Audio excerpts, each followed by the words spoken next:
네, 우리 사도신경으로 우리 수요기도회 함께 시작하겠습니다. 전능하사 천지를 만드신 하나님 아버지를 내가 믿사오며 그 외아들 우리 주 예수 그리스도를 믿사오니 이는 성령으로 잉태하사 동정녀 마리아에게 나시고 본디오 빌라도에게 고난을 받으사 십자가에 못 박혀 죽으시고 장사한 지 사흘 만에 죽은 자 가운데서 다시 살아나시며 하늘에 오르사 전능하신 하나님 우편에 앉아 계시다가 저리로서 산자와 죽은 자를 심판으로 오시리라. 성령을 믿사오며 거룩한 공회와 성도가 서로 교통하는 것과 죄를 사하여 주시는 것과 몸이 다시 사는 것과 영원히 사는 것을 믿사옵나이다. 아멘. 찬송가 216장 성자의 귀한 몸 함께 찬양하겠습니다.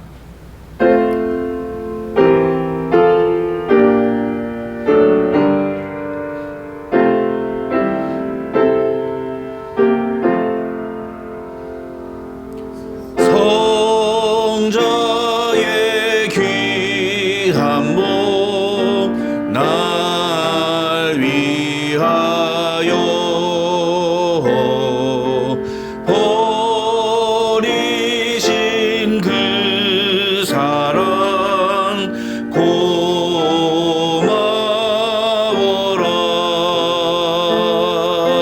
내 머리 숙여서 주님께 비는 말 나무어 주님께 바치리까. 지금도 날 위해 간구하심 이 옅은 믿음이 하옵나니 주님의 참사랑 고맙고 놀라워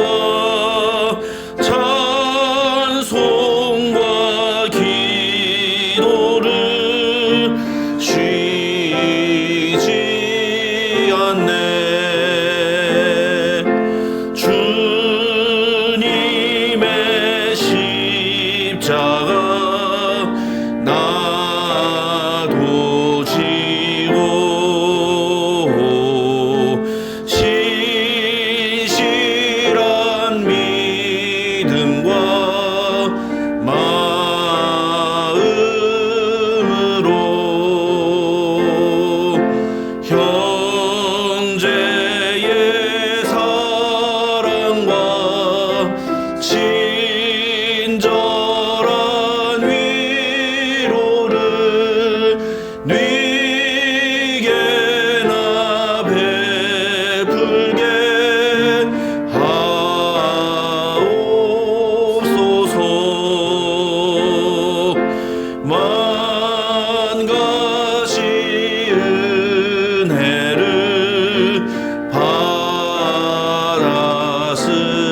받았으니 내 평생 슬프나 즐거우나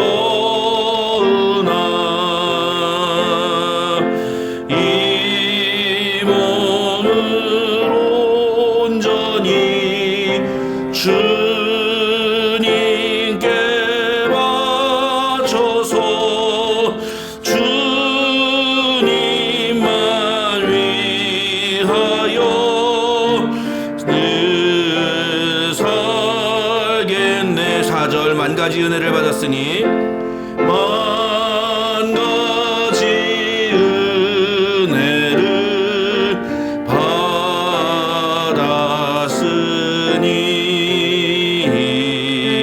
내 평생 슬프나 즐거우나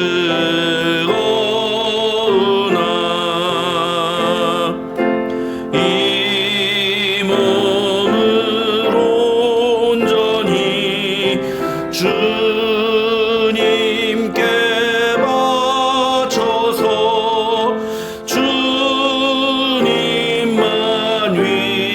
위하여 늘 살겠네.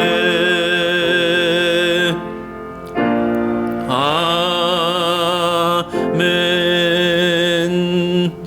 이 시간 우리 함께 기도하겠습니다. 기도할 때에 우리 오늘 수요기 대회 우리 함께 나왔는데 이 시간 여러분 무슨 마음으로 나오셨습니까? 그냥 습관적으로 나왔다 이런 대답이 아니길 바랍니다. 우리의 마음에 간절한 기도의 제목과 소원을 가지고 하나님 앞에 나왔사온지 하나님 우리를 불쌍히 여겨 주시옵소서.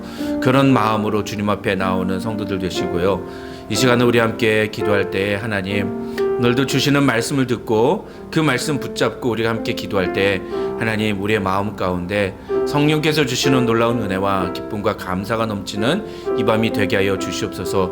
우리가 구해야 될 것을 알지 못할 때 성령께서 안타까운 마음으로 우리의 구할 바를 친히 간구하신다고 말씀하셨는데 하나님 오늘도 그렇게 우리가 답답하고 정말 안타까운 심정으로 왔더라도 우리를 위해 간구하시는 주님 붙잡고 성령님 의지하며 주님 앞에 간구하는 이 밤이 되게 하여 주시옵소서. 그렇게 우리 같이 함께 기도하고 오늘 주시는 말씀을 여러분 위해서 기도하실 때 하나님 주시는 말씀을 통해 내가 은혜 받고 하나님의 말씀을 따라 살기로 결단하는 이 밤이 되게 하옵소서. 우리 그렇게 함께 같이 기도하겠습니다. 다 같이 기도하겠습니다. 아버지 하나님 감사합니다. 오늘도 우리에게 귀한 시간 허락하여 주시고 주께서 우리에게 귀한 예배 자리에 허락해 주시며 주님 앞에 나올 수 있도록 우리를 불러주심을 감사합니다. 하나님 아버지 오늘도 주께서 우리에게 주의 생명을 주시고 호흡할 수 있는 그런 또 날을 허락해 주신 것 감사합니다. 이 날을 마침 마감하면서 우리가 또 주님께 간절히 간구할 것이 있어 주님 앞에 나왔사니 하나님 우리를 불쌍히 여겨주시고 우리를 긍휼히 여겨주시옵소서.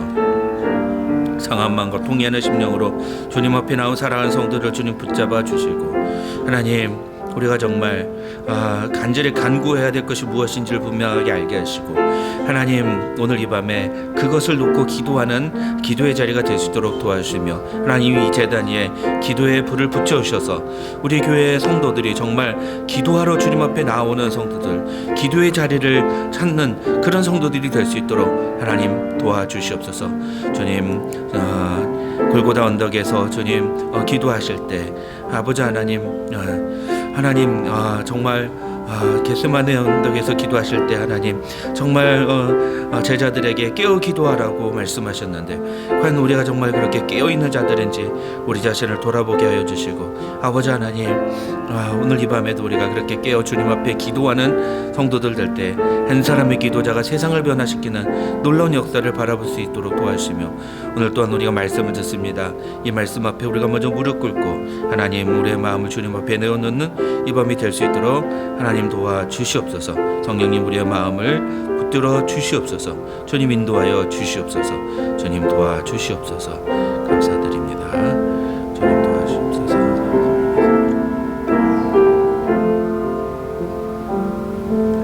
사랑과 은혜가 많으신 하나님 감사합니다. 오늘도 우리에게 귀한 시간 허락하여 주시고 수요 기도회로 함께 모일 수 있도록 은혜 주심을 감사합니다. 하나님 오늘 이 시간에 우리가 습관적으로 모인 것이 아니라 정말 주님 앞에 간절히 간구하기를 원하여 왔사오니 우리를 붙들어 주시고 우리의 마음을 받아 주시옵소서. 하나님의 말씀을 듣고 그 말씀을 붙잡고 주님 앞에 간구할 때 우리의 심령 가운데 하나님의 음성이 들리게 하시고 그 음성 붙잡고 이 땅을 살아갈 때 하나님의 놀라운 역사를 이루어가는 하나님의 사람들 될 수 있도록 주님 붙잡아 주시옵소서. 하나님 우리 성도들 오늘도 어디서 무엇을 하든지 그들도 동일한 은혜를 주시고 그들도 이 세상 속에서 하나님의 자녀로서 살아가는 성도들 될 수 있도록 주님 은혜 베풀어 주시옵소서. 감사드리오며 예수님의 이름으로 기도드립니다. 아멘. 성경 말씀 마가복음 5장 1절부터 20절까지 말씀입니다. 마가복음 5장 1절부터 20절 우리가 한 목소리로 함께 읽겠습니다. 마가복음 5장 1절부터 20절입니다. 시작. 예수께서 바다 건너편 거라사인의 지방에 이르러 배에서 나오심에 곧 더러운 귀신 들린 사람이 무덤 사이에서 나와 예수를 만나니라. 그 사람은 무덤 사이에 거처하는데 이제는 아무도 그를 쇠사슬로도 맬 수 없게 되었으니 이는 여러 번 고랑과 쇠사슬에 매었어도 쇠사슬을 끊고 고랑을 깨뜨렸음이러라. 그리하여 아무도 그를 제어할 힘이 없는지라. 밤낮 무덤 사이에서나 산에서나 늘 소리 지르며 돌로 자기 몸을 해치고 있었더라. 그가 멀리서 예수를 보고 달려와 절하며 큰 소리로 부르짖어 이르되 지극히 높으신 하나님의 아들 예수여, 나와 당신이 무슨 상관이 있나이까?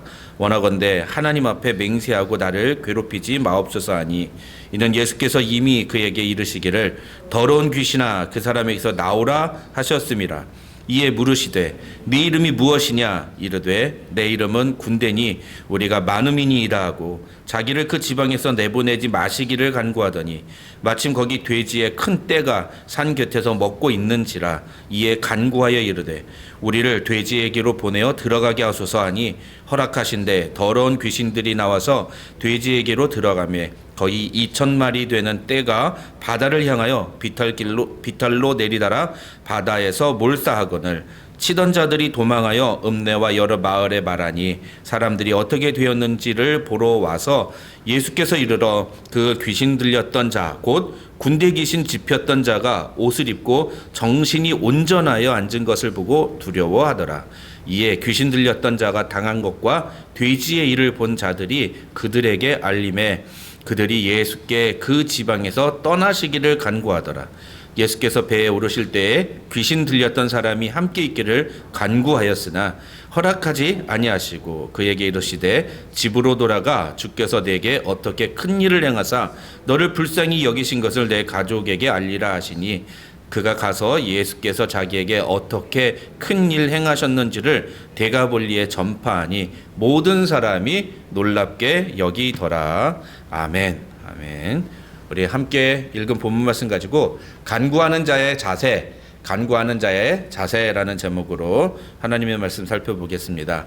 지난주 수요일에 우리가 4장 35절부터 41절을 통해 가지고 이 풍랑을 잠잠하게 하신 바람과 바다를 잔잔하게 하신 예수님에 대해서 살펴봤죠. 그때 예수님이 그렇게 바람과 바다를 잔잔하게 하신 후에 이제 그 배를 타고 갈릴리 건너편 거라사 지방으로 가신다.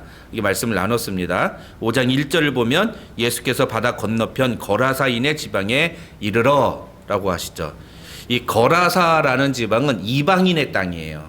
특히 그 20절 보시면은요. 20절 보시면은 데가볼리라는 지역이 나옵니다. 그래서 보면 그가 가서 예수께서 자기에게 어떻게 큰일 행하셨는지를 데가볼리의 전파하니라고 되어 있죠. 이 데가볼리가 이 거라사 사람들이 사는 동네인데 데가라는 건 우리 영어로 테카, 라틴어로 테카 그러면 10이죠. 10. 그래서 데가볼리라는 것은 10 빌리지라는 거예요. 그러니까 10개의 마을이 모여 있는 그것을 데가볼리라고 그런 겁니다. 그러니까 이 10개의 마을이 모여 있는 어떤 지역. 근데 그 지역의 주 원주민들은 주로 사는 사람들은 이방인들인 동네인 거죠. 예수님이 그곳으로 가신 겁니다.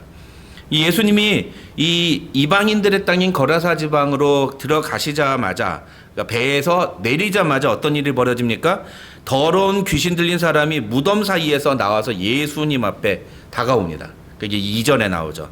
배에서 나오심에 곧 더러운 귀신 들린 사람이 무덤 사이에 나와서 예수를 만나니라 라고 되어 있습니다.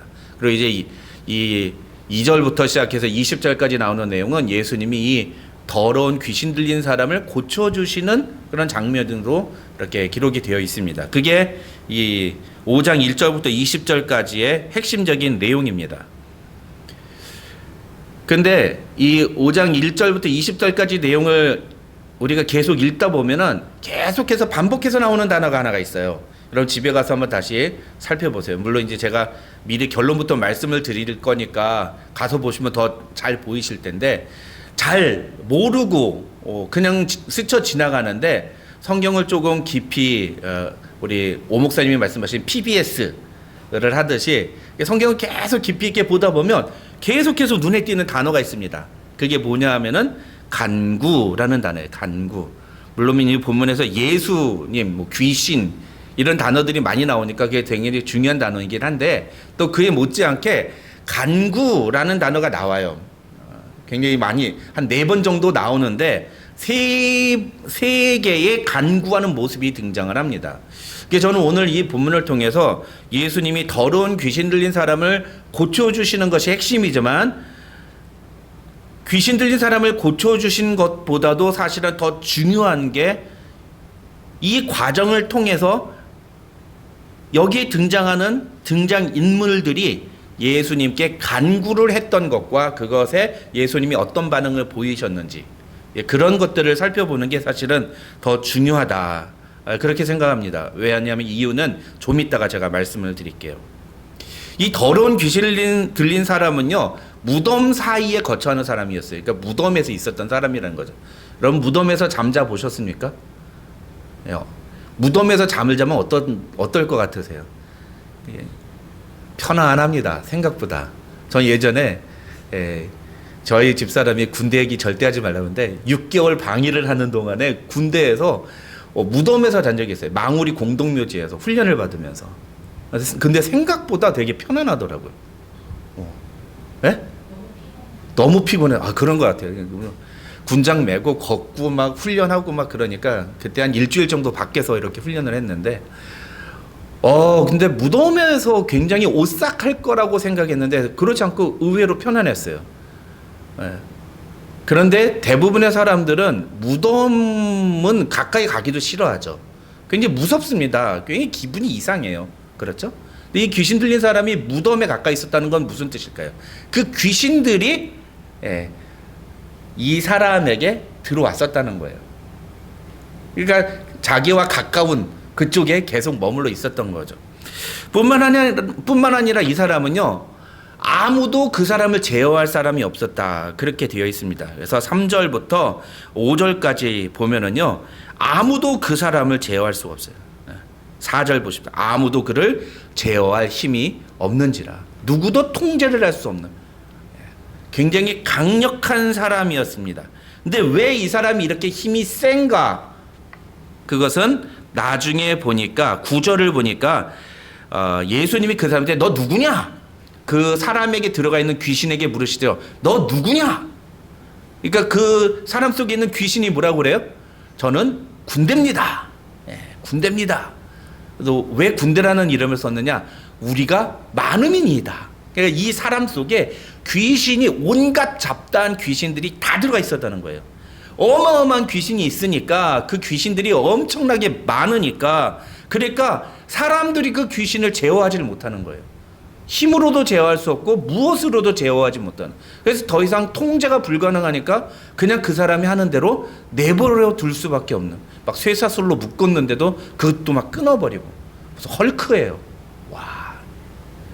제가 예전에 청년 사역할 때 수련회를 갔는데 같이 기도하다가 저 뒤에서 청년 자매가 벌러덩 쓰러지더니 와악 하고 귀신이 나가는 일이 있었어요.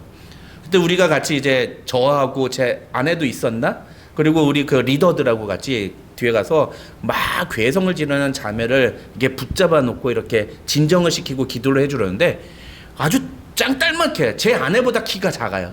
근데 그 자매가 힘이 얼마나 센지 뻗팅기고 막 이렇게 자기 몸을 이렇게 하면서 왜 손으로 자기 목을 조르는 거예요. 그래서 제가 그때 어렸을 때 씨름을 하지 않았습니까? 그때는 힘이 좋았어요.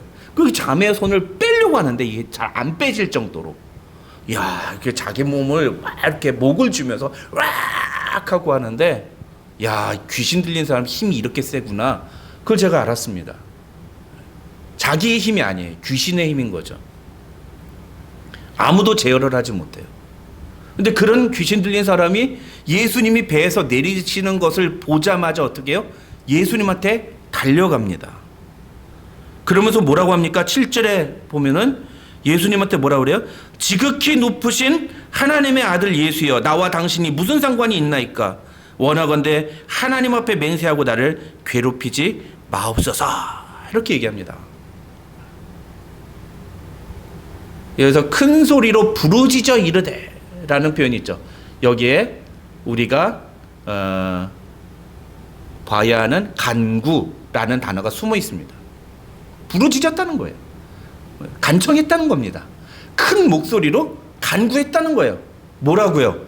나와 상관하지 말고 나를 괴롭게 하지 마시고 날 그냥 좀 놔둬 주십시오. 이렇게 간구했다는 겁니다. 근데 그 귀신이 왜 그렇게 대답을 했습니까? 8절을 보면 예수님이 이미 그에게 이르기를 더러운 귀신아 그 사람에게서 나오라고 명령하셨기 때문이에요. 예수님이 명령하셨으니까 그 귀신은 들어야 해요. 그런데 그 귀신이 그거를 거절하고 제발 좀 나 좀 놔두십시오. 당신 거룩하신 하나님의 아들인 거 내가 아는데 날 좀 그만 좀 두십시오 라고 얘기를 한 거예요. 근데 예수님이 그 말에 그냥 넘어가지 않으시죠. 그러면서 뭐라고 하세요? 네 이름이 뭐냐? 예, 제 이름은 군대입니다. 우리가 여기서 많이 있습니다. 이 사람을 많은 귀신들이 지배하고 있습니다. 그러면서 10절에 뭐라고 나옵니까? 자기를 그 지방에서 내보내지 마시기를 간구하더니, 간구했다는 거예요. 귀신이 간구한 거예요. 이거는 그 사람이 간구한 게 아닙니다. 예? 그 사람 안에 있는 귀신이 간구한 거예요. 뭐라고요? 나를 이 동네에서 떠나라고 하지 말라고. 그러면서 타협을 해요. 어떻게 타협합니까? 11절에 보니까 마침 거기 돼지의 큰 떼가 산 곁에서 먹고 있는지라. 그래서 이에 또 간구하여 이르되. 간구 또 나오죠? 이에 간구하여 이르되 뭐라고 그래요? 우리를 돼지에게로 보내어 들어가게 하소서. 10절하고 12절에 간구란 단어가 두 번이나 또 나오죠. 그러니까 이 첫 번째 장면에서는요, 간구하는 사단의 간구가 세 번이 나오는 거예요. 날 좀 그만 놔두십시오. 나를 이 지방에서 떠나라고 하지 마십시오. 나를 돼지에게 가라고 명령해 주십시오. 이렇게 간구를 하는 거예요. 예수님이 이 사단의 간구에 어떻게 반응하세요? 어떤 거는 응답하시고 어떤 거는 전혀 응답하지 않으시고, 이렇게 보여주는 걸 볼 수 있죠. 근데 중요한 건 예수님의 반응이 아니에요. 여기서 우리가 주목해야 되는 건 예수님이 어떻게 응답하셨느냐가 아니라 이 귀신이 예수님께 간구할 때 보여준 자세를 봐야 되는 겁니다. 무슨 얘기입니까? 이 귀신은 예수님께 아까 뭐라고 했습니까? 지극히 높으신 하나님의 아들 예수여. 7절을 보세요. 지극히 높으신 하나님의 아들 예수여. 귀신은 예수님이 누구인지를 정확하게 알았어요. 심지어는 6절에 보면 뭐라고 그래요? 그 귀신들은 아무도 제어를 하지 못하는, 아무도 통제하지 않고 완전 지멋대로 살아가던,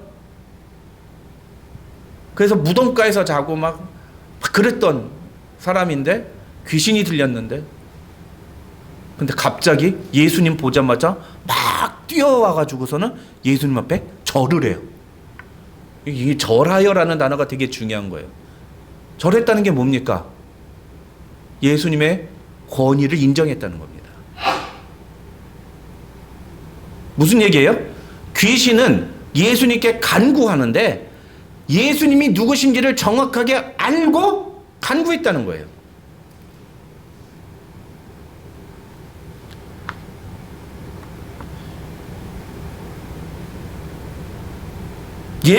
귀신은 예수님 앞에서 저항할 생각을 하지 않아요. 저항해봤자 소용없다는 걸 알기 때문입니다. 예수님 앞에 떼쓰지 않습니다. 떼쓴다고 들어주실 분이 아니라는 걸 알기 때문이에요. 예수님하고 싸우려고 생각도 하지 않아요. 아무리 그래봤자 우리가 수천의 수만의 군대가 아무리 몰려와도 예수님을 이길 수 없다는 걸 알기 때문이에요. 귀신은 그걸 알았던 겁니다. 그래서 그 귀신은 그저 예수님께 자기를 이 지방에서 내보내지 말아달라고, 아니 대신에 저 돼지에게로 나를 들여보내달라고 간구를 할 뿐이죠. 우리가 예수님께 기도할 때 가장 중요한 것이 무엇입니까? 그것은 예수님이 누구신지를 정확하게 알고 기도해야 한다는 거예요.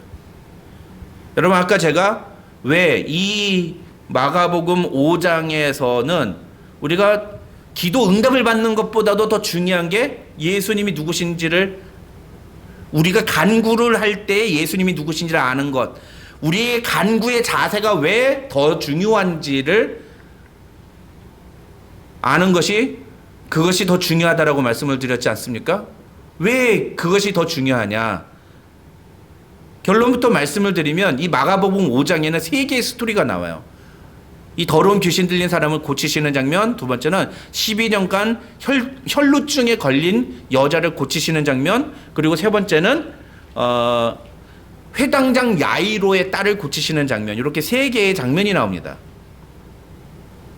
그런데 이 혈루증을 앓은 여인을 고치신 사건이나 회당장 야이로의 딸을 고치신 사건도 보면은 결국은 핵심이 뭐냐 하면은 이 사람들이 예수님이 누구이신지를 알았다는 거예요.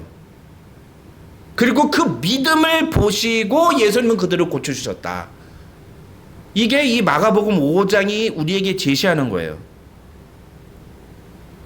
23절을 제가 자막은 만들지 않았습니다만 23절을 보시면 회당장 야이로는 예수님의 발 아래 엎드려, 아까 귀신이 그랬던 것처럼 예수님의 발 아래 엎드려 간곡히 구하면서 와서 내 딸 위에 손을 얹으사 그로 구원받아 살게 하소서라고 예수님한테 말합니다. 또 28절을 보시면 12년간 혈루증을 앓았던 여인은요, 예수님께 내가 그의 옷에 손만 대어도 구원을 받으리라 라고 생각하고 뒤에서 몰래 예수님의 옷에 손을 댑니다. 그러자 즉시 그 여인의 혈루증이 나았다 라고 성경은 말하고 있어요.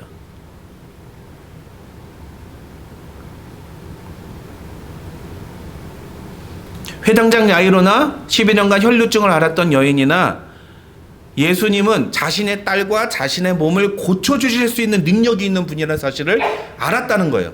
그런 믿음을 가지고 있었다는 거예요.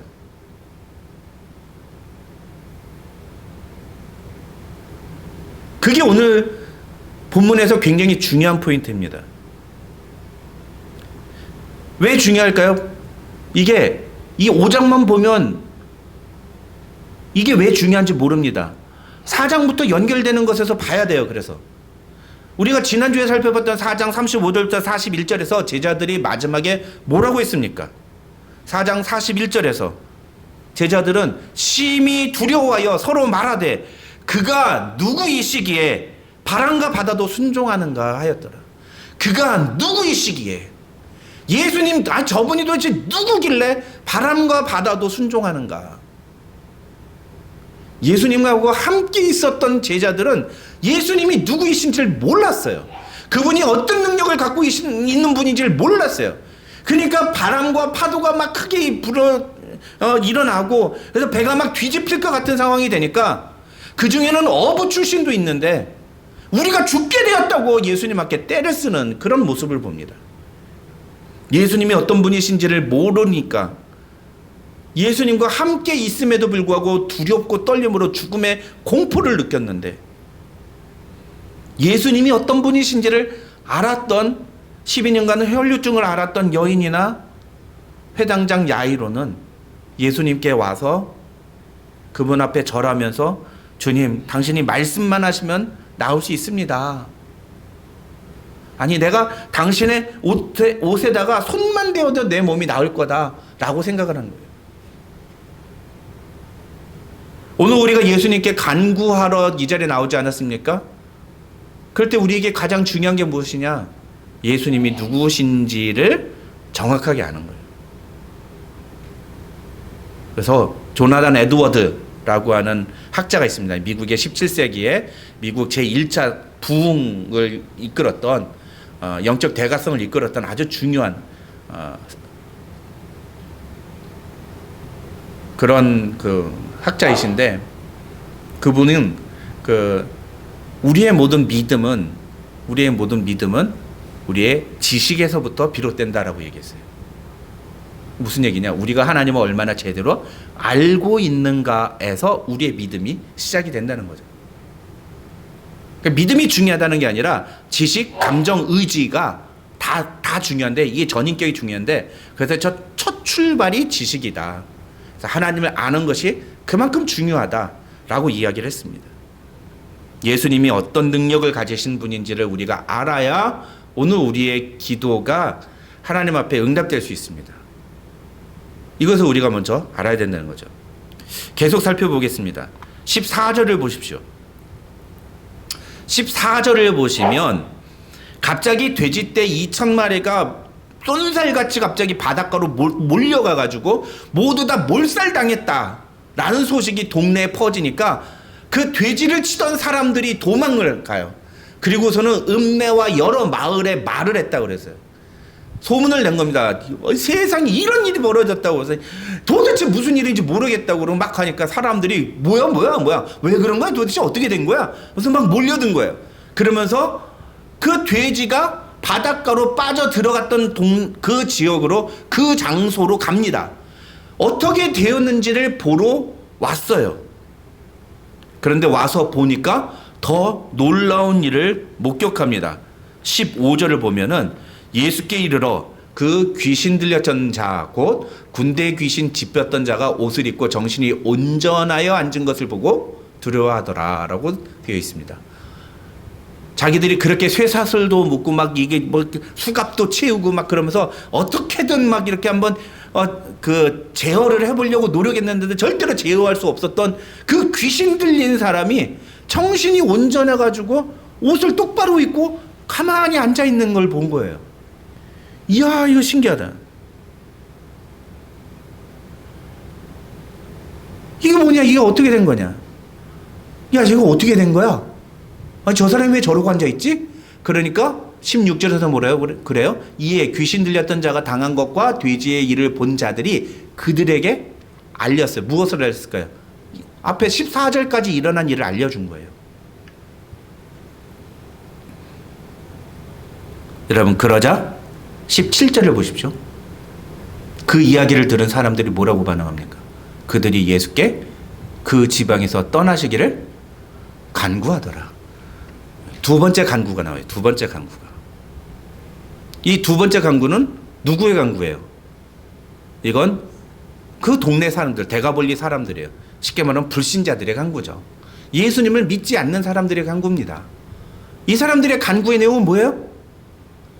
예수님을 그 지방에서 떠나달라는 거예요. 여기서 떠나시라는 거예요. 왜 예수님께 그 지방에서 떠나기를 간구했을까요? 당연하죠. 예수님이 들어와가지고서는 지금 무슨 일이 벌어졌어요? 돼지 2,000마리가 갑자기 죽은 거예요. 그런데 그들이 눈으로 본 건 뭐예요? 귀신 들린 사람이 나았단 말이죠. 귀신 들린 사람이 정신이 온전해지고 나은 모습을 보고, 야, 그래서 어떻게 된 거야? 라고 물어봤는데, 그 일을 다 듣고 난 다음에 이 사람들의 마음 가운데 무슨 생각이 들었다고요? 두려운 마음이 들었죠. 두려운 마음이. 15절 보십시오. 그 사람이 옷을 입고 정신이 온전하여 앉은 것을 보고 두려워하더라.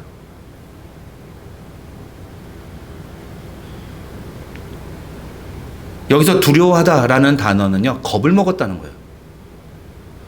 이상하지 않아요?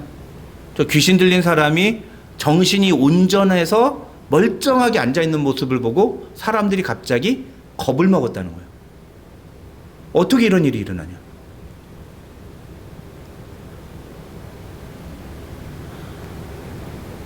왜 겁을 먹었을까요? 이게 도대체 무슨 일이냐? 그랬더니 귀신 들렸던 자가 당한 것과 돼지의 일을 본 사람들이 그들에게 지금까지 무슨 일이 일어났는지를 다 얘기해 준. 그 얘기를 듣고 나서 이 사람들이 내린 결론이 뭐예요? 아, 이분이 여기 계속 계시면 우리도 손해를 보겠구나. 지금 그들은 귀신 들렸던 사람이, 아마 그 귀신 들렸던 사람이 자기네 동네 사람이었을 거예요. 아는 사람일지도 몰라요. 친구였을지도 몰라요. 아는 사람의 아들이었을 수도 있어요.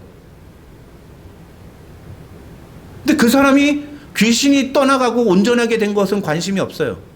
관심은 어디에 있어요? 돼지 2,000마리 죽은 거. 돼지 요즘 한 마리에 얼마 정도 합니까? 우리 그때 1,000불 정도에 샀던 것 같은데 1,000불 아니었나요? 500불이었나요? 200불? 300불? 그건 죽은 거잖아요. 살아있는 거 소가 한 1,000불인가 할 거예요. 돼지 500불이라고 하면 좋아요. 500불 2,000마리면 얼마죠? 100만 불이에요. 100만 불.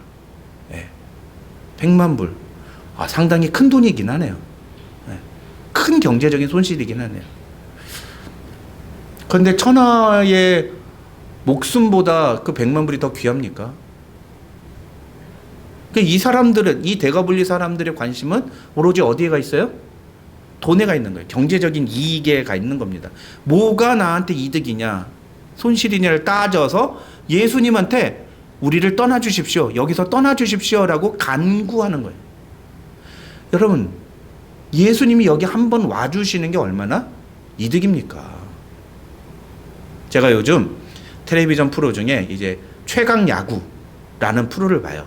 근데 이 최강 야구는 한때 그래도 우리나라 국가대표 출신이라고 프로야구 선수들, 은퇴한 사람들이 다시 운동을 하는 건데, 그게 그 사람들만은 좀 부족하니까 이제 대학 선수들을 좀 이렇게 데려와서 경기를 합니다. 근데 물론 그 중에 한두 명은 좀 이렇게 운동을 잘해가지고, 야구를 잘해가지고 경기에 뛰기도 하는데, 대부분의 사람들이 경기에 못 뛰어요. 그럼 맨날 연습만 해요. 연습만. 근데 왜 못 뛰느냐? 실력이 그만큼 부족하기 때문이에요. 그러면 그 코치, 그 감독님이 김성근 감독이라고 아주 대단한 감독님이 계신데, 옛날에 SK 와이번스에서 한국 시리즈 3번이나 우승하신 그런 감독님인데, 그 감독님이 그 어린 대학생들 데려다 놓고서 너 스윙이 이게 틀렸어, 너 이렇게 스윙해야 돼, 너 공 던질 때 이렇게 해야 돼, 이렇게 얘기해 주신단 말이에요. 경기에 못 뛰어요. 그리고선 예전에 어떤 애는요, 너 운동장 돌아! 그러니까요, 8시간인가를 운동장을 러닝을 했어요. 비 맞고. 그런데도 계속 뛰는 거예요. 그러면서 막 빠따로 공 쳐주면 그거 받느라고 하고, 막 숨이 꼴딱꼴딱 넘어가는데도 끝나고 나면 애들이 감사합니다. 왜 그럴까요? 지가 무슨 수로 김성근 감독님한테 코칭을 받아요.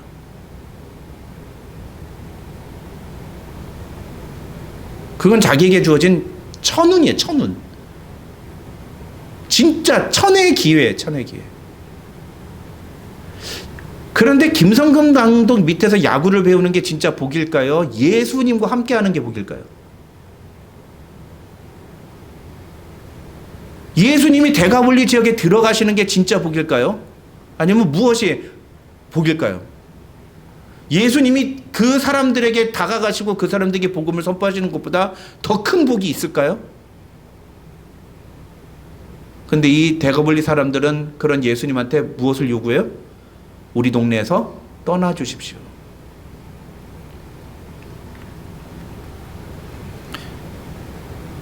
간구하는 자의 두 번째 자세가 무엇이냐? 그것은 바로 내가 간구하는 게 도대체 무엇인지, 무엇을 의미하는지를 알고 간구해야 된다는 거예요. 이 사람들은 자기들이 간구하는 게 무엇인지를 알지 못했을 거예요. 예수님께 그 지방에서 떠나달라고 간구하는 게 얼마나 어리석은 짓인지, 이거는 완전히 굴러 들어온 복을 발로 차는 것보다도 더 심각한 일이라는 걸 몰랐을 거예요. 근데 왜 그런 간구를 합니까? 그 사람들의 눈에는 오로지 돼지 2,000마리만 보였으니까. 무엇이 우리에게 경제적인 이익인가만 생각했으니까. 사람이 간구하는 게 무엇인가를 보면 그 사람의 관심이 어디에 가 있는가가 나옵니다. 그 사람이 평상시에 기도하는 게 무엇인가를 보면 그 사람의 관심 영역이 어디에 가 있는, 그 사람의 삶의 목적이 어디에 가 있는가가 나오는 거예요. 그래서 옛날에 우리 기도 배울 때 그런 얘기를 많이 하셨어요. 여러분, 다고다고 기도하지 마시라고. 왜 그런 얘기를 하느냐 하면, 너무 사람들이 하나님한테 하나님 이거 주세요, 이거 주세요라고만 기도를 하니까. 물론 우리는 하나님 앞에 그렇게 기도해야 됩니다. 저도 그렇게 기도합니다. 하나님, 무엇을 이것을 좀 하나님 허락해 주십시오. 우리 자녀들을 좀 안전하게 지켜주십시오. 하나님 우리 영주권 문제 잘 진행되도록 하나님 허락해 주십시오. 하나님 우리 교회 부흥을 주십시오. 하나님 우리 집사님들 이 경제적으로 어려운데 하나님 해결해 주십시오. 건강 해결해 주십시오. 하나님께 그렇게 기도합니다. 그 기도 안 하는 거 아니에요. 기도해요. 근데 우리의 관심이 오로지 거기에만 가 있다면 우리는 자기중심적인 신앙생활, 우린 그걸 갖다가 종교생활이라고 하죠. 종교생활. 종교생활을 하는 것밖에는 다를 바가 없는 겁니다.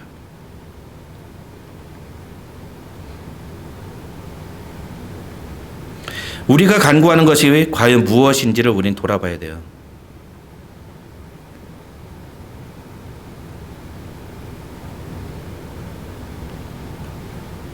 이 17절에서 사람들이 예수님께 떠나달라고 간구한 것이 얼마나 어리석은 일인지, 그것이 얼마나 영적으로 얼마나 어리석은 일인지를 그들이 알았다면 절대로 이런 간구를 하지 않았을 겁니다.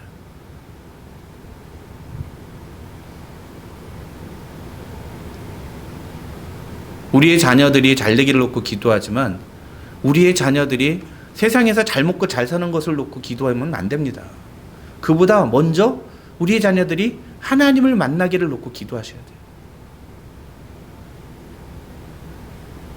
근데 우리 자녀들한테 제가 가끔가다 물어보면요, 여전히 자녀들의 입에서요, 넌 앞으로 뭐 하고 싶어? 그러면 돈 많이 벌고 싶어요 라고 얘기하는 사람들이 나와요. 그런 애들이 있어요. 우리 아이들 중에. 그건 집에서 부모님들이 너 돈 많이 벌어야 된다라고 얘기하는 거예요. 애들은 들은 것 갖고 얘기해요. 애들은 자기들이 경험한 것 갖고 얘기합니다. 부모님들이 정말 우리 자녀들에게 너 예수님을 만나야 돼, 너 예수님의 뜻대로 살아야 돼 라고 얘기를 하셔야 돼요. 그러면 우리 아이들이 어디 가서 너 어떤 사람이 되고 싶어? 예, 예수님을 위해 사는 사람이 되고 싶습니다. 이런 얘기를 합니다. 우리가 무엇을 위해 간구하는가? 우리가 간구하는 것이 정말 주님 앞에서 옳은 것인가? 영적인 눈이 닫혀 있는 자들은 잘못된 것을 간구해요.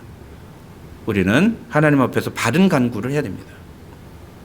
원래 여기까지만 설교하고 끝내려고 했는데 19절 20절을 18절부터 20절까지를 안 하면 안 될 것 같아요. 그래서 세 번째 간구를 살펴보겠습니다.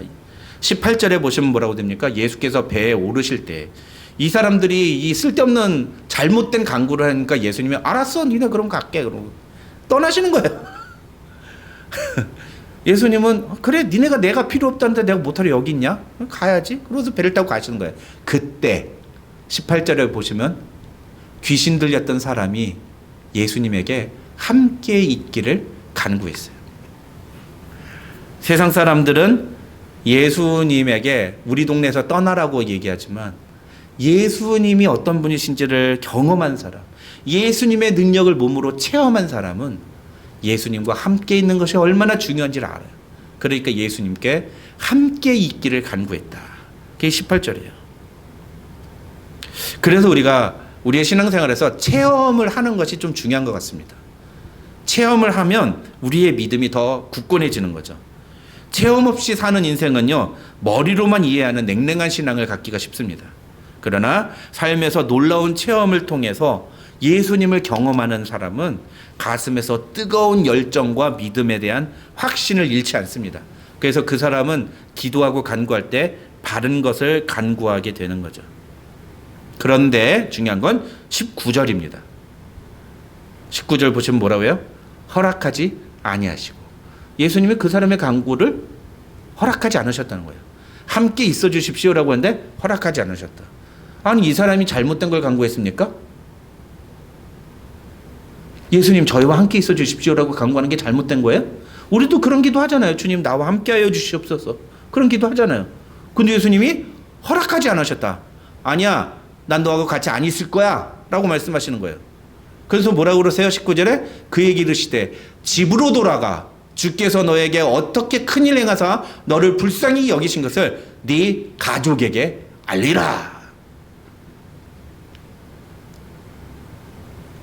그리고 20절을 보면 그는 예수님의 말씀대로 자기 가족에게 돌아갑니다.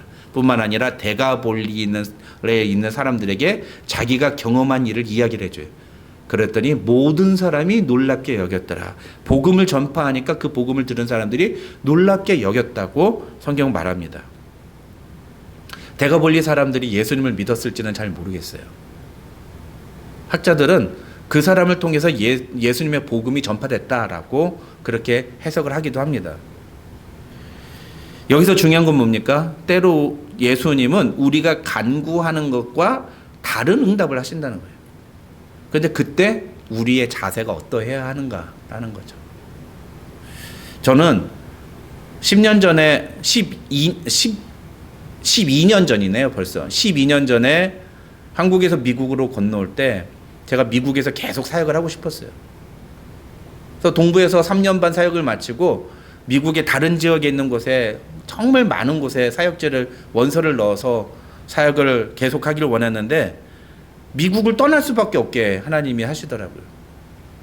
그 뉴질랜드를 갔습니다. 근데 뉴질랜드 갔더니 뉴질랜드에서도 산골짜기에 있는 완전 깡촌이에요. 깡촌에 한인도 한 250명밖에 없고 거기에 한인교회도 하나밖에 없는 동네. 하나님이 나를 왜 이런 데로 보내실까? 제가 종종 말씀드렸습니다. 하나님 나를 유배 보내신 줄로 알았어요. 유배 보내신 줄. 너무 마음이 새드해지고 막 우울해지고 하나님이 나를 인정하지 않으시는 겁니다. 하나님 나 같은 거는 쓸모없다고 여기시나 보다. 너무 속상하고 하나님 옆에 섭섭한 마음을 금할 수가 없었어요. 그런데 어느 날 기도하는데 하나님이 저한테 그런 말씀을 하시는 것처럼 제 마음에 느껴졌습니다. 순종아, 그곳은 여기는 아무나 보낼 수 없는 곳이기 때문에 내가 너를 보낸 거야. 너니까 내가 믿고 보내는 거야.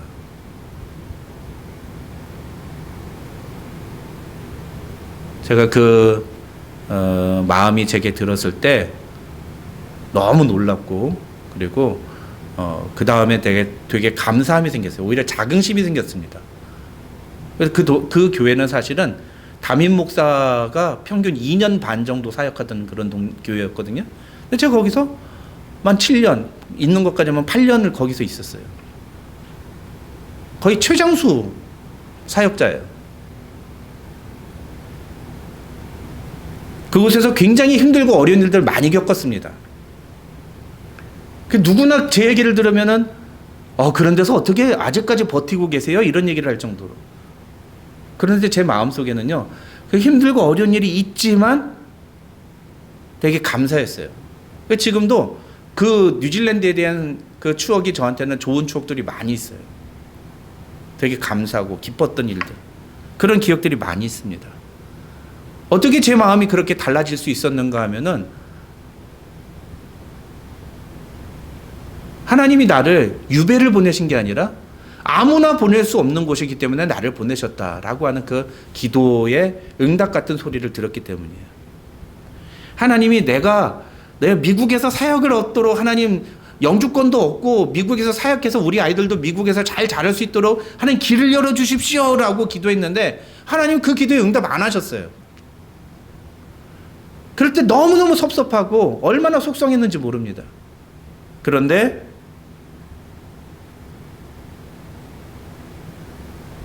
내가 그렇게 내 기도에 다르게 응답하시는 하나님 때문에 절망하고 상실감에 빠져 있다면 우리는 절대로 하나님이 일하시는 것들을 볼 수 없었을 겁니다. 내 기대와 다를지 모르지만 예수님께서 그 순간 나에게 부탁하시는 것에 내가 순종하는 마음으로 임할 때 그때 하나님의 역사가 시작되는 것을 여러분 믿으시기 바랍니다. 오늘 우리에게 필요한 것이 바로 이런 것이에요. 간구하는 자에게 필요한 세 번째 자세가 바로 이것이에요. 하나님이 우리의 간구와 다르게 응답하시더라도 우리는 그 하나님의 뜻대로 순종하는 것. 내가 기도하는 것을 끝까지 응답될 때까지 내가 붙잡고 기도하겠다가 아니라 하나님이 원하시는 대로 내가 순종하겠다라고 내려놓는 자세. 그것이 필요하다는 거죠. 세 가지입니다. 첫 번째 뭐예요? 우리가 주님께 간구할 때 예수님이 어떤 분이신지를 정확하게 알고 간구해야 된다. 두 번째, 주님께 간구할 때 내가 간구하는 게 도대체 뭔지를 알고 간구해야 된다. 이게 바른 간구인지 잘못된 간구인지 그걸 알아야 된다는 거죠. 그리고 그것은 우리가 평상시에 어디에 초점이 가 있는가, 우리의 관심이 어디에 가 있는가를 보면 알 수 있는 거예요. 세 번째는 우리의 간구와 예수님의 응답이 다를 때 나는 어떤 반응을 주님께 보여드리고 있는가. 그럴 때 우리는 우리의 간구를 내려놓고 주님의 뜻에 순종해야 한다. 그때 하나님의 놀라운 일이 시작된다 하는 사실을 우리가 알아야 된다. 이 시간 우리가 함께 말씀을 생각하면서 기도하는 시간을 가질 때에 우리 안에 그런 하나님의 놀라운 은혜를 경험하고 우리가 기도를 통해서 하나님의 놀라우신 능력을 경험하는 시간이 되었으면 좋겠습니다.